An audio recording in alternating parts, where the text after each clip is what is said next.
গৌৰীপুৰত তিনিগৰাকী ড্ৰাগছ সৰবৰাহকাৰী আটক। গৌৰীপুৰ বালাচান দ্বিতীয় খণ্ড গাঁৱৰ পৰা স্থানীয় ৰাইজে আটক কৰে তিনি কুখ্যাত ড্ৰাগছ সৰবৰাহকাৰীক।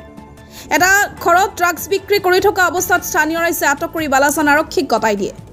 ড্ৰাগছ সৰবৰাহকাৰী তিনিজন ক্ৰমে লালকুৰাৰ জাকিৰুল হক, বালাচান দ্বিতীয় খণ্ড গাঁৱৰ ছফিকুল হক আৰু আবু তালেব শ্বেখ।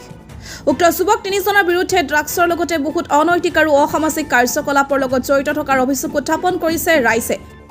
বিভিন্ন অঞ্চলত দীৰ্ঘদিনে নিষিদ্ধ ড্ৰাগছৰ বিক্ৰীৰ সন্ত্ৰাস সৃষ্টি কৰি আহিছে এই যুৱক তিনিগৰাকীয়ে। যুৱক তিনিজনৰ পৰা আৰক্ষীয়ে 6টাকৈ কণ্টেইনাৰ, 2টাকৈ মোবাইল ফোন জব্দ কৰে আৰক্ষীয়ে। বৰ্তমান আৰক্ষীয়ে যুৱক তিনিজনক থানালৈ আনি অধিক তথ্যৰ বাবে তদন্ত অব্যাহত ৰাখিছে।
Información